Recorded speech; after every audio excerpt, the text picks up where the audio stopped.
शिकंजी का स्वाद। एक प्रोफेसर क्लास ले रहे थे। क्लास के सभी छात्र बड़े ही रुचि से उनके लेक्चर को सुन रहे थे। उनके पूछे गए सवालों के जवाब भी दे रहे थे। लेकिन उन छात्रों के बीच कक्षा में एक छात्र ऐसा भी था जो चुपचाप और गुमसुम बैठा हुआ था। प्रोफेसर ने पहले दिन उस छात्रों को नोटिस कर लिया, लेकिन कुछ नहीं बोले।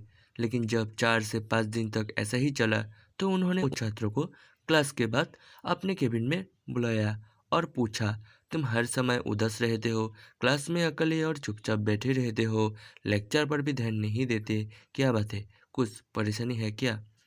सर, वो छात्र कुछ हिचकिचाते हुए बोला, मेरे अतीत में कुछ ऐसा हुआ है जिसकी वजह से मैं परेशान रहता हूँ, समझ नहीं आता क्या करूँ। प्रोफेसर भले व्यक्ति थे। उन्होंने उस छात्र को शाम को अपने घर पर बुलाया। शाम को जब छात्र प्रोफेसर के घर पहुंचा तो प्रोफेसर ने उसे अंदर बुलाकर बैठाया। फिर स्वयं किचन में चले गए और शिकंजी बनाने लगे। उन्होंने जानबूझकर शिकंजी में ज़्यादा नमक डाल दिया। फिर किचन से बाहर आकर शिकंजी का ग्लास छात्र को देकर कहा, ए लो शिकंजी पियो। छात्रों ने ग्लास हाथ में लेकर जैसे ही एक घूंट लिया, अधिक नमक के स्वाद के कारण उसका मुंह अजीब सा बन गया।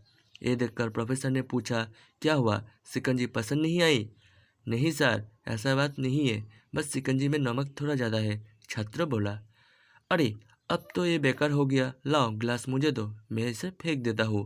प्रोफेसर ने छात्रों से ग्लास लेने के लिए अपना हाथ बढ़ाया, लेकिन छात्रों ने मना करते हुए कहा, नहीं सर, बस नमक ही तो ज़्यादा है, थोड़ी चीनी और मिलाएंगे तो स्वाद ठीक हो जाएगा। ये बात सुनकर प्रोफेसर गंभीर हो गई और बोले, सही कहा तुमने, अब इसे समझ भी जाओ। ये शिकंजी तुम्हारी ज़िंदगी है, इसमें घुला अधिक नमक तुम्हारे अतीत के बुरे अनुभव है। जैसे ही नमक को शिकंजी से बाहर नहीं निकल सकते हैं, ऐसे ही उन बुरे अनुभवों को भी जीवन से अलग नहीं कर सकते हैं। ये बुरे अनुभव भी जीवन का हिस्सा है, लेकिन जिस तरह हम चीनी मिलाकर शिकंजी का स्वाद बदल सकते हैं, ऐसे ही बुरे अनुभवों को भूलने के लिए जीवन में मिठास तो घोलनी पड़ेगी ना। इसलिए मैं चाहता हूँ कि तुम अब अपने जीवन में मिठास घोलो। प्रोफेसर की बात छात्र समझ गया और उसने निश्चय किया कि अब वो बीती बातों से परेशान नहीं होगा।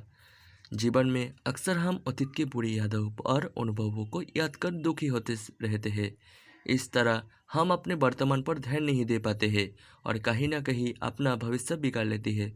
जो हो चुका है उसे सुधार तो नहीं जा सकता है, लेकिन कम से कम भुलाया तो जा सकता है। और उन्हें भूलने के लिए नई मीठी यादें हमें आज बनानी होगी।